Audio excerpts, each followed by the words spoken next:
منسوب کر کے غالباً آپ نے جیو کے ایک پروگرام میں یہ کہا ہوگا، لیکن آپ اس کی تصدیق یا تردید کر سکتے ہیں۔ ایک تو یہ ہے کہ اس معاملے میں سمری میں تاخیر کی وجہ سے کنفیوژن بڑی ہے، اس میں کوئی دو رائے نہیں ہے، بڑی اہم یہ تعیناتی ہے، لیکن اب تو 3-4 دن رہ گئے ہیں اور ابھی تک یہ معاملہ حل ہو جانا چاہیے تھا۔ مثال کے طور پر اگر سمری مزید تاخیر کا شکار ہوتی ہے اور 27 تک بھی نہیں آتی تو پھر حکومت کے پاس کیا آپشن بچتا ہے؟ دیکھیں، پہلی بات تو یہ ہے کہ یہ بات جس کو آپ نے مجھ سے منسوب کیا یہ بالکل غلط بات ہے۔ ٹھیک، یہ بات میں نے بالکل نہیں کہی کہ سمری کے بغیر جو ہے وہ تقرری ہو سکتی ہے، نہیں ہونی چاہیے۔ ایک کویشچن تھا اور شاید یہ سجیشن تھی کہ کوئی ایک مرتبہ جو ہے وہ سمری کے بغیر بھی جو ہے وہ تعیناتی ہوئی ہے، یا سمری کے بغیر تعیناتی ہو سکتی ہے یا نہیں ہو سکتی۔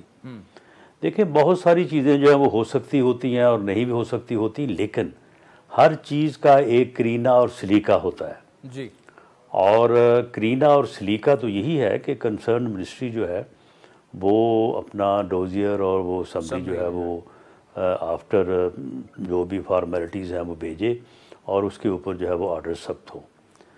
اس مرتبہ جو یہ تعیناتی ہونے جا رہی ہے، اس میں میں نہیں سمجھتا کہ کوئی ڈیلے ہے، بلکہ ریلیونٹ ٹائم وہی ہے جو خواجہ صاحب نے بتایا ہے۔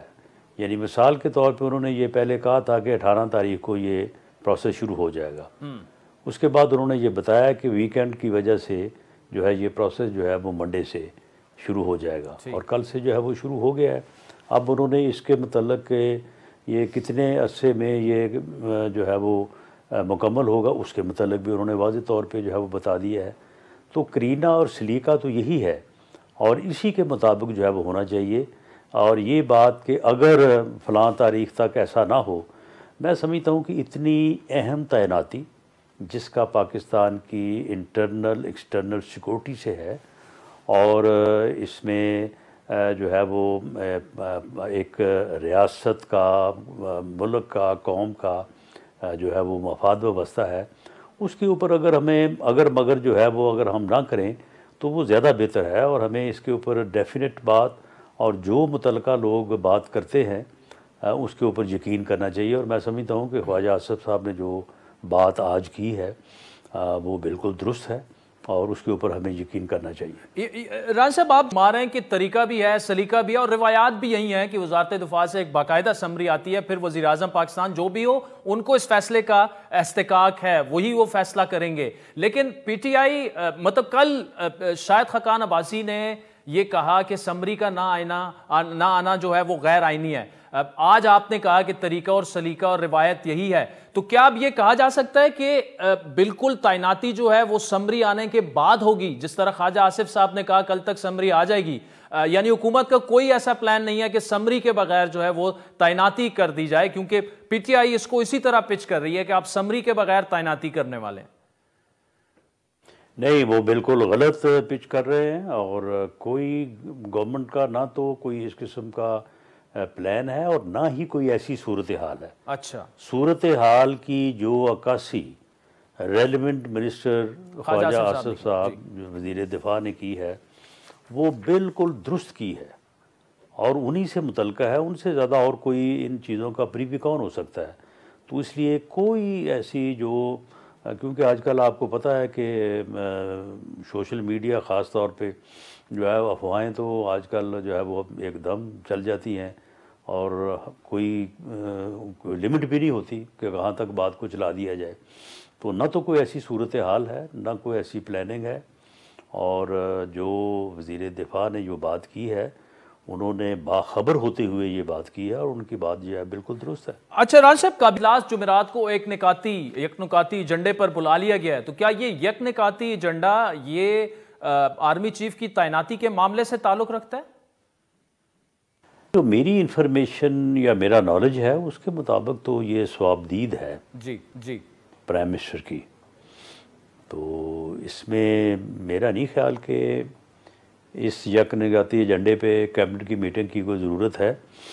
کیبنٹ کی میٹنگ ابھی کال ہوئی نہیں ہے، اور اگر ہوتی ہے اور اس کا ایجنڈا جاری ہوتا ہے تو وہ سب کے سامنے آ جائے. اچھا شہباز صاحب ترکی بھی جا رہے ہیں 25 کو، اگلے 2 دن ہیں، تو ان 2 دنوں میں اس کا مطلب یہ ہے کہ یہ سرٹن ہے کہ 25 سے جب وہ جا رہے ہیں 25 سے پہلے آرمی چیف کی تعیناتی کی امید ہم کر سکتے ہیں، ہو جائے گی؟ جی خواجہ صاحب نے بھی اسی ڈیٹ کا جو ہے وہ آج سے 2 دن پہلے ذکر کیا تھا، اور میرا خیال ہے کہ یہی ریلیونٹ ڈیٹ جو ہے وہ اچھا شاہد خاقان صاحب نے ان خدشات کا اظہار کیا کہ اس معاملے کو، آرمی چیف کی تعیناتی کے معاملے کو، کوئی ایسا نہ ہو خدا نہ خواستہ سپریم کورٹ چلا جائے، ایک اور بحران نہ شروع ہو جائے. آپ کو ایسا لگتا ہے رانا صاحب، ایسا کچھ خدشات ہیں آپ لوگوں کے؟ دیکھیں جی اٹھا کے تو کوئی لے جائے، کوئی مرضی ہے جس کی بھی لے جائے جی، لیکن میرا نہیں خیال کہ سپریم کورٹ جو ہے وہ اس مسئلے کو انٹرٹین کرے گا، کیونکہ یہ ایک کانسٹیٹیوشنل جو ہے وہ اپوائنٹمنٹ ہے. تو کانسٹیٹیوشنل اپوائنٹمنٹ جو ہے وہ کسی بھی کورٹ کی جو ہے وہ کوئری سے جو ہے وہ بالا تر ہے. تو اس لیے جو پہلے پچھلی مرتبہ جو ایکسٹینشن کے موقع پہ جو معاملہ ہوا تھا جی، تو اس میں تو یہ تھا کہ کوئی پروسیجرل جو ہے وہ ڈیفیکٹس جو ہے وہ اجاگر کیے گئے تھے.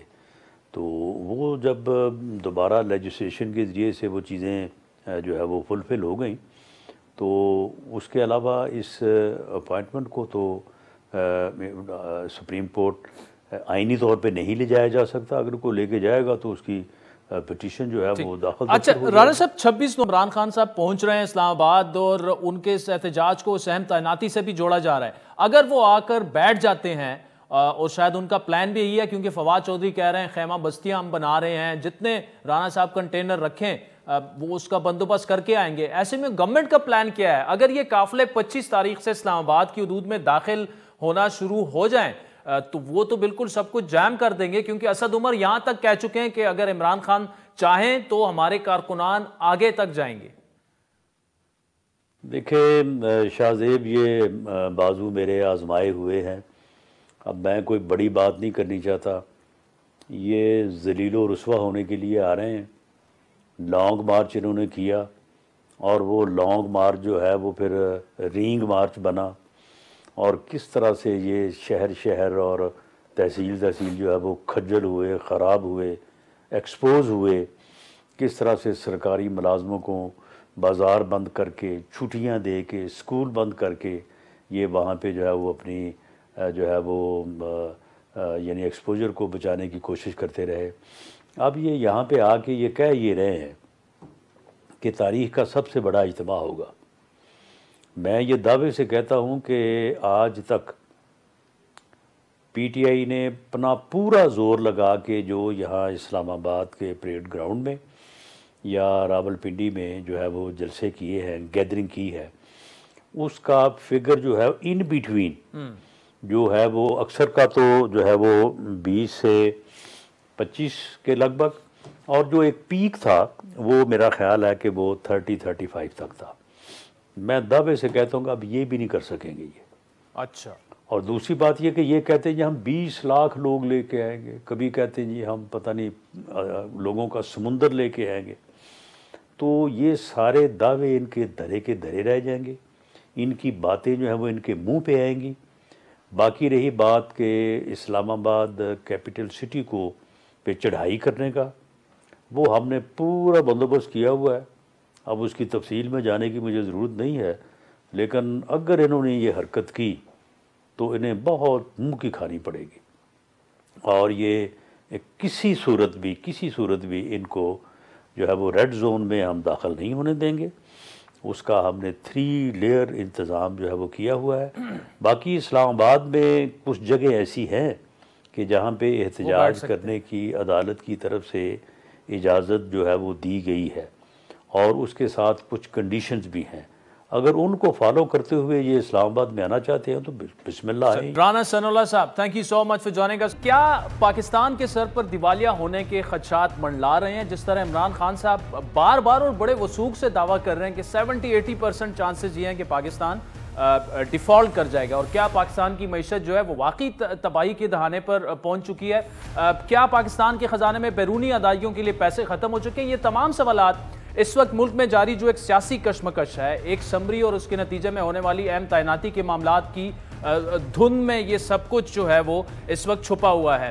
حکومت کی جانب سے آنے والے جو ممکنہ معاشی مسائل پر جو ایک دھند ہے وہ ختم کرنے کی کوئی واضح کوشش اس لیے نظر نہیں آ رہی کہ چاہے آپ میڈیا اٹھا کے دیکھ لیں، اہم وفاقی وزراء اٹھا کے دیکھ لیں، اس معاملے پر کوئی زیادہ بات نہیں کر رہا۔ پاکستان کا کریڈٹ ڈیفالٹ سواپ جو ہے وہ گزشتہ روز اپنی انتہائی حد یعنی تقریباً 92% تک جا پہنچا ہے۔ اس میں صرف ایک ہی سیشن کے دوران 12.53% کا اضافہ ریکارڈ کیا گیا۔ وزیر خزانہ اسحاق ڈار صاحب بار بار یہ دعویٰ تو کر رہے ہیں کہ ڈیفالٹ کا کوئی خطرہ نہیں، لیکن کچھ ایسے معاملات ہیں جس پر یقینی طور پر حکومت سے جواب طلبی بنتی بھی ہے۔ ساتھ میں چونکہ سردیوں کی آمد ہے تو ایک دفعہ پھر جو گیس کی لوڈ شیڈنگ ہے خصوصاً انڈسٹریز کی وہ کہاں ہے معاملہ، کیونکہ لاہور اور کراچی کے جو اسپیشلی کراچی کے جو انڈسٹریلسٹ ہیں ان کے بھی گلے شکوے کافی زیادہ ہیں۔ تو ان تمام معاملات پر بات کریں گے۔ ہمارے ساتھ موجود ہیں فیڈرل منسٹر فار پاور، وزیر توانائی جناب خرم دستگیر صاحب۔ خرم دستگیر صاحب، آپ سے سمری پر بھی سوالات ہو سکتے تھے اور اپوائنٹمنٹ پر بھی ہو سکتے تھے، لیکن اس وقت یہ جو بڑا ایک سٹرونگ بیانیہ بنتا جا رہا ہے کہ پاکستان جو ہے وہ ڈیفالٹ کرنے جا رہا ہے، اور جو سی ڈی ایس ہے کریڈٹ ڈیفالٹ سواپ ہے وہ بتایا جا رہا ہے کہ 92% تک پہنچ چکا ہے، اور یہ اعتماد ظاہر کرتا ہے، عدم اعتماد ظاہر کرتا ہے باقی دنیا کا پاکستانی معیشت پر۔ اوور ٹو یو سر، کیا what do you have to offer؟ جی، دو باتیں ہیں۔ دیکھیے، ایک تو یہ جو ڈیفالٹ کا بیانیہ ہے یہ بھی اسی طرح کا فتنہ اور فساد ہے جس طرح کا ہمیں سیاسی میدان میں جس فتنے کا سامنا ہے، کیونکہ ڈیفالٹ تو عمران خان جب حکومت سے اترے ہیں تو اپریل 2022 میں پاکستان ڈیفالٹ کے قریب تھا، جسے ہم نے اپنی محنت سے اس کو روک لیا اور ملک کو ڈیفالٹ نہیں ہونے دیا۔ اور اصل میں یہ جو فتنہ اور فساد کا جو پروپیگنڈا سیل ہے وہ اپنی مرضی سے معاشی اعداد و شماروں کو عوام کے سامنے رکھتے ہیں اور پھر اپنی مرضی کے اعداد و شمار کے اوپر ججمنٹ کرتے ہیں۔ اب سے کچھ مہینے پہلے تک پاکستان کی معیشت کے جو سب سے بڑا جو اشاریہ تھا، آپ کو بھی یاد ہوگا، آپ نے اس پر گفتگو بھی کی ہے، وہ ہوتا تھا جی کرنٹ اکاؤنٹ ڈیفیسٹ، کہ جی پاکستان کا کرنٹ اکاؤنٹ ڈیفیسٹ جو ہے نا وہ ٹھیک ہونا چاہیے، اور وہ ٹھیک ہوگا تو ملک ٹھیک ہو جائے گا۔ تو آپ کو معلوم ہے کہ اکتوبر 2022 میں جو کرنٹ اکاؤنٹ ڈیفیسٹ ہے وہ اکتوبر 2021 کے مقابلے میں آدھا رہ گیا، 47% ڈکلائن ہے اس کے اندر۔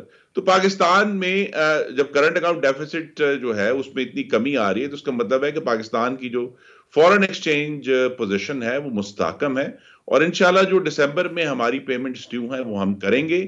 صرف یہ بات ضرور ہے کہ جو ایک فائنینشیل پینک ہوتا ہے کہ لوگ جو ہیں وہ بینکس کے پاس اپنے پیسے نکلوانے چلے جاتے ہیں، وہ ایک بینک رن جس کو کہتے ہیں اکنامکس کی زبان میں، وہ صرف افواہوں کی بنیاد پر ہوتا ہے، کیونکہ بینکس کے پاس ایک کیش ریزرو ریکوائرمنٹ ہے کہ 30% انہوں نے کیش رکھنا ہے، باقی وہ باہر جو ہے لینڈ کر دیتے ہیں۔ تو یہاں ایسا بھی کوئی ایشو نہیں ہے۔ تو ہر لحاظ سے معاملات جو ہیں مالی لحاظ سے وہ ہمارے کنٹرول میں ہے۔ جو بانڈز کی ریٹنگ ہے وہ آپ کو پتا ہے ملکوں کی۔ خرم صاحب، لیکن آپ تو یہ کہہ رہے ہیں کہ کنٹرول میں ہیں، لیکن دو تین اہم سوالات ہیں۔ ایک تو 5 دسمبر کو جو بانڈز کی میچورٹی ہونی ہے، $1 ارب کی پیمنٹ ہم نے کرنی ہے، پھر اپریل میں پرائیویٹ بانڈ کی میچورٹی ہونی ہے۔ یہ پیسے جو ہیں یہ کہاں ہمارے پاس کہاں سے آئیں گے؟ دوسرا دیکھیں، آج بھی انٹر بینک میں ڈالر جو ہے وہ 223 ہے، اوپن مارکیٹ میں 231 ہے۔ یہ بھی بہت بڑا گیپ ہے جو کہ یہ ظاہر کر رہا ہے کہ اعتماد کا فقدان ہے۔ تو ظاہری بات ہے سیاسی غیر یقینی کی بھی ایک صورتحال ہے، لیکن گورنمنٹ کو بھی چاہیے کہ بار بار یہ ایمفیسائز کریں کہ مارکیٹ میں جو کانفیڈنس ہے وہ تو میرے کہنے سے کچھ نہیں ہوگا، وہ اعتماد حکومت وقت کا کام ہے کہ وہ آپ مارکیٹ میں لے کے آئیں۔ جی، اور آپ بالکل درست کہہ رہے ہیں، لیکن جب افواہوں کی بنیاد پر سرمایہ کار جو پاکستان کے ہیں وہ اپنے فیصلے کریں گے، اب آرمی چیف کی جو تقرری ہے اور پاکستان آرمی کا جو کردار پاکستان کی سیاست میں رہا ہے، اس کی وجہ سے آرمی چیف کی تعیناتی کا معاملہ جو ہے وہ عدم استحکام پیدا کر رہا ہے، اور ہمیں یہ امید ہے کہ انشاءاللہ اگلے 48 گھنٹے میں یہ معاملہ حل ہو جائے گا، اور وہ جو عدم استحکام کا سورس ہے وہ بھی ختم ہو جائے گا. اور یہ جو ایک پروپیگنڈا ہے جس کا اب ہمیں بطور حکومت بھی اور بطور ایک سیاسی جماعت ہمیں سامنا کرنا ہے کہ اگر یہ مستقل جھوٹ کی بنیاد پہ کہا جاتا رہا کہ جی پاکستان ڈیفالٹ ہو رہا ہے، حالانکہ ایسی کوئی صورتحال دور دور تک ایسی صورتحال نہیں ہے. اور یہ جو عدم استحکام ہے وہ بہت سارے لوگوں کو، انڈیویجولز کو بھی اور کمپنیز کو یہ انسینٹیو دے رہا ہے کہ وہ جا کے مارکیٹ میں وہ کہتے ہیں جس ریٹ پہ بھی ڈالر ملتا ہے اٹھا لو، خدا جانے کیا ہوگا. لیکن مجھے یہ توقع ہے، اللہ تعالیٰ سے دعا بھی ہے کہ یہ اس ہفتے جب تعیناتی ہو جائے گی اور بہت ساری جو سیاسی اور غیر سیاسی دھند ہے وہ چھٹ جائے گی، تو آپ دیکھیں گے کہ ڈالر کا ریٹ جو ہے اوپن مارکیٹ کا اور انٹر بینک کا وہ تقریباً برابر ہو جائے گا. ٹھیک، مجھے خرم صاحب یہ بتائیے گا، جو کہ آپ سے ریلیٹڈ یہ کافی ساری چیزیں، اب اس وقت کیا سچویشن ہے گیس کی، اور کیا ہم نے سفیشنٹ آرڈرز، جو میرے خیال میں تو ہم نہیں پلیس کر پائے تھے اور اس کی بہت سی وجوہات ہیں، لیکن کیا سردیوں کے لیے ہمارے پاس گیس ہوگی؟ لاسٹ ایئر کی طرح تو نہیں ہوگا کہ مطلب ایون اسلام آباد جیسے شہر میں بھی لوڈ شیڈنگ شروع ہو گئی تھی، لاہور میں آلریڈی شروع ہو چکی ہے، کراچی میں آلریڈی شروع ہو چکی ہے. تو گورنمنٹ کے پاس کیا کوئی پلان ہے، آلٹرنیٹیو کچھ آپ نے سوچا ہوا ہے اس بارے میں؟ آلٹرنیٹیو پلان یہی ہے، جس طرح شہباز شریف صاحب محنت کر رہے ہیں صبح سے شام تک، ان کے وزراء بھی، اور میرے جو بہت ہی ڈسٹنگوشڈ کالیگ ہیں ڈاکٹر مصدق ملک، وہ مستقل ابھی وسطی ایشیا کے دورے پہ ہیں، اس سے پہلے گلف میں گئے ہوئے تھے کہ کہاں سے ہم ایڈیشنل کارگوز تلاش کر لیں. لیکن پچھلے سال کے مقابلے میں جو بہت بڑی تبدیلی آپ کے ناظرین کو معلوم ہونی چاہیے، پچھلے سال تو نالائکی تھی اور نااہلی تھی. اس سال جو کے آغاز میں جب روس یوکرین پر حملہ کیا، روس جو ہے وہ یورپ میں گیس کا سب سے بڑا سپلائر ہے، ملٹیپل ان کی پائپ لائنز ہیں جو جرمنی کو اور پورے یورپ کو گیس سپلائی کرتی ہیں. تو یوکرین کی جنگ کی وجہ سے روس نے یورپ کو گیس کی جو سپلائی ہے وہ تقریباً بند کر دی ہے، جس کی وجہ سے یورپین جو ملک ہیں جن کے پاس بلا شبہ ہم سے زیادہ مالی وسائل ہیں، انہوں نے پوری دنیا کی جو RLNG ہے وہ انہوں نے خرید لی ہے اپنے معیشت کو چلانے کے لیے. تو ہمیں اس کی وجہ سے مشکل آ رہی ہے. RLNG اویلیبل ہے اور بہت مہنگی ہے، اور لیکن اس پہ بھی کوشش یہی ہے کہ اگر جو 2-3 ممالک ہیں، آذربائیجان ہے، سعودی عرب ہے، امریکہ ہے، کہ وہاں سے ہم اس وقت ایکٹیو نیگوسیشن میں ہیں کہ اگر ہم ایڈیشنل کارگوز پرٹیکولرلی دسمبر اور جنوری کے لیے مل جائیں تو اس سے گیس کی صورتحال ڈیفینیٹلی انشاءاللہ بہتر ہوگی. ٹھیک، چلیں انجینئر خرم دستگیر صاحب، thank you so much for joining us. ناظرین، آپ نے توانائی کو سنا اور وہ اس بیانیے کا جواب دے رہے تھے کہ پاکستان خدا نہ خواستہ ڈیفالٹ کرنے جا رہا ہے. تو ہم نے ان کے سامنے کچھ تلخ سوالات رکھے، فگرز بھی رکھے، ان کے جوابات آپ نے سنے کہ ایسا کوئی معاملہ جو ہے وہ نہیں ہے، اور پاکستان جو ہے آہستہ آہستہ گریجولی جیسی یہ سیاسی عدم استحکام ختم ہوگا، اور انہوں نے خود کہا کہ اگلے 48 گھنٹوں میں جب آرمی چیف کی تعیناتی ہو جائے گی تو ہمیں ایک سیاسی استحکام بھی نظر آئے گا، اور وہ پھر معیشت کو پر بھی اس کا امپیکٹ ہوتا ہے. ناظرین، اس وقت تحریک انصاف کے رہنما سابق وزیر مملکت برائے پارلیمانی امور علی محمد خان صاحب ہمارے ساتھ موجود ہیں. علی صاحب، آپ 26 نومبر کو اسلام آباد آ رہے ہیں، یہ بتائیے گا کہ ایک طرف تو آپ لوگ یہ کہہ رہے ہیں کہ اس مارچ کا آرمی چیف کی تعیناتی سے کوئی تعلق نہیں، لیکن ساتھ ہی حکومت یہ پرزور دعویٰ کر رہی ہے کہ آپ کی پوری سیاست، خصوصاً یہ لانگ مارچ والا جو احتجاج ہے، وہ آپ آرمی چیف کی تعیناتی کے عمل پر اثر انداز ہونے کے لیے کر رہے ہیں، اور اسی لیے آپ ان تاریخوں میں پنڈی اسلام آباد پہنچ رہے ہیں جب یہ فیصلہ، بڑا اہم فیصلہ ہونے والا ہے. بہت شکریہ. بسم اللہ الرحمن الرحیم. اللہم صلی وسلم مبارک علی سیدنا محمد. میرا نہیں خیال ہے، اور شروع میں تو جس طرح کے بھی معاملات ہوئے، اور عمران خان صاحب نے، وزیر اعظم سابق جو ہیں، انہوں نے بہت سختی سے اس بات پہ اپنی طرف سے اپنے خیالات کا اظہار کیا کہ میاں شہباز شریف جو امپورٹڈ وزیر اعظم ہیں وہ کیوں لندن گئے، اور لندن انہوں نے میاں نواز شریف سے جو ایک مجرم ہے، پاکستان کی عدالتوں سے فرار ہے، اور ان کو عدالتیں جو ہیں وہ عدالتوں کو مطلوب ہیں. ان کے ساتھ ایک انہوں نے اس پہ ڈسکشن اور اس پہ مشاورت کیوں کی. ایک کیا یہ وزیر اعظم کا جو منصب ہے اس کے شائع نشان ہے؟ تو وہ سارے اپنے نکات سامنے رکھ کے اس کے بعد اب عمران خان صاحب نے جو اپنی پبلک پوزیشننگ کی ہے وہ یہی ہے کہ ہمارے لیے تمام جتنے بھی کینڈیڈیٹس ہیں تمام قابل قبول ہیں اور ہمارا ان میں کوئی فیورٹ نہیں ہے اور وزیر اعظم جو ہیں وہ اس پہ میرٹ پہ اپوائنٹمنٹ کریں. تو اب جب عمران خان صاحب کی طرف سے ایسی کوئی بات نہیں رہی اور نہ تھی تو اب یہ وزیر اعظم پاکستان اور حکومت کا معاملہ ہے کہ وہ اس معاملے سے بخیر و خوبی نکلے.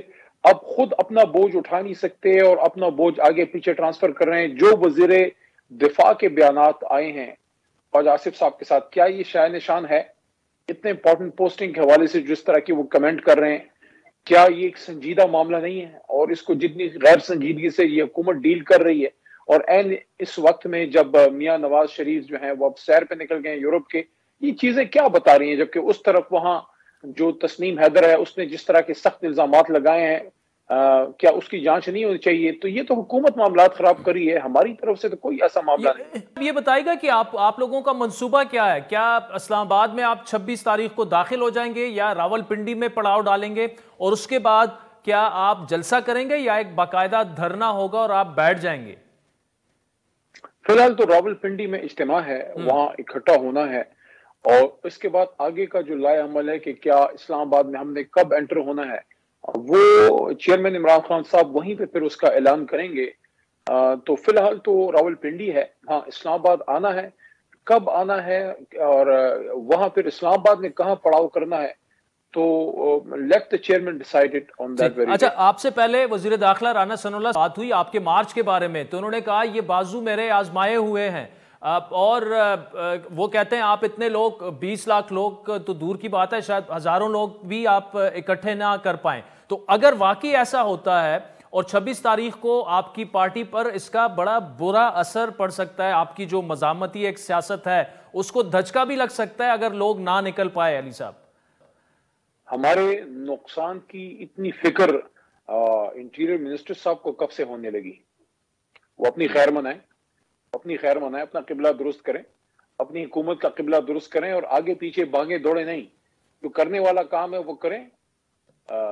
چیف کی اپوائنٹمنٹ کا ایشو ہے, اس سے بھاگنے دوڑنے کی, اس پہ تند و تیز بیانات دینے کی, متنازع بیانات دینے کی نہ ان کو ضرورت ہے نہ ان کے وزیر دفاع کو ضرورت ہے, اور ان کے وزیر اعظم کو بہت سخت اس بات کی ضرورت ہے کہ وہ پبلک آئی میں آئیں اور آپ لوگوں سے جو صحافی برادری ہے ان سے آنکھوں سے آنکھیں ذرا ملائیں. کدھر آنکھیں چرا رہے ہیں, کدھر چلے گئے ہیں, کدھر ہیں ہمارے امپورٹنٹ پی ایم صاحب؟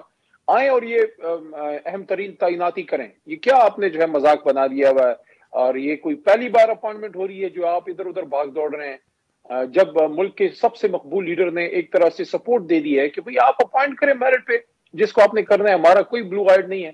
تو جب اس طرف سے معاملہ عمران خان صاحب کی طرف سے کلیئر ہے تو آپ کدھر ادھر ادھر پھر رہے ہیں اور پھر اوپر سے جو ہے سلطان رائی کی طرف بیانات دینا شروع کر دیتے ہیں. یہ انٹیریئر منسٹر کو میں بھی ادھر سے کہنا چاہ رہا ہوں کہ آپ کے پتہ نہیں کون سے بازو آزمائے ہوئے ہیں, لیکن ہمارے بازو الحمدللہ بڑے آزمائے ہوئے ہیں اللہ کے کرم سے, اور یہ 26 سال سے آزمائے ہوئے ہیں. اور الحمدللہ پاکستان کی محبت میں جو ہے پاکستانی نکلیں گے, پرامن ہوں گے اور پرسکون ہوں گے. ایک سیاسی گیدرنگ ہوگی, آگے کا لائے عمل ملک کا نہیں عالم اسلام کا سب سے بڑا لیڈر ہے عمران خان, وہ انشاءاللہ لائے عمل دیں گے. اور اگر عوام آگے بڑھے تو یہ رانا ثناء اللہ صاحب جیسی مخلوق جو ہیں یہ آپ کو دور دور تک کہیں نظر نہیں آئیں گے. علی صاحب یہ بتائیے گا تونے والے معاملے پر بڑا ایک اہم انٹرویو ایک شخص سامنے آیا, اس نے بہت بڑا دعویٰ کیا کہ گھڑی اس کو بیچی گئی جتنے میں بیچی گئی. اب خان صاحب نے اس پر اعلان کیا تھا کہ وہ جنگ اور جیو گروپ کو اور شاہ زیب خانزادہ کو جنہوں نے یہ انٹرویو کیا عدالت لے کے جائیں گے. آپ سے 3-4 دنوں سے سوشل میڈیا پر یہ مطالبہ ہو رہا ہے کہ کیوں نہیں گئے اب تک آپ عدالت, تو کب جا رہے ہیں آپ عدالت اور جا رہے بھی ہیں یا نہیں؟ وہ عمران خان صاحب کی وہ ڈیٹ دیں گے, وہ خود اس کا فیصلہ کریں گے. میں تو اس پہ کوئی حتمی رائے نہیں دے سکتا کہ کب وہ ہم نے جانا ہے. ظاہر چیئرمین صاحب کی کال ہے, اور جہاں تک گھڑی والا معاملہ ہے وہ تو میرے خیال میں وہ اس گھڑی کو 3-4 بار یہ لوگ پالش کر چکے ہیں, تو یہ گھڑی والا معاملہ ٹھوس ہے. اور اگر عمران خان صاحب کی 3.5 سال کی وزارت عظمیٰ اور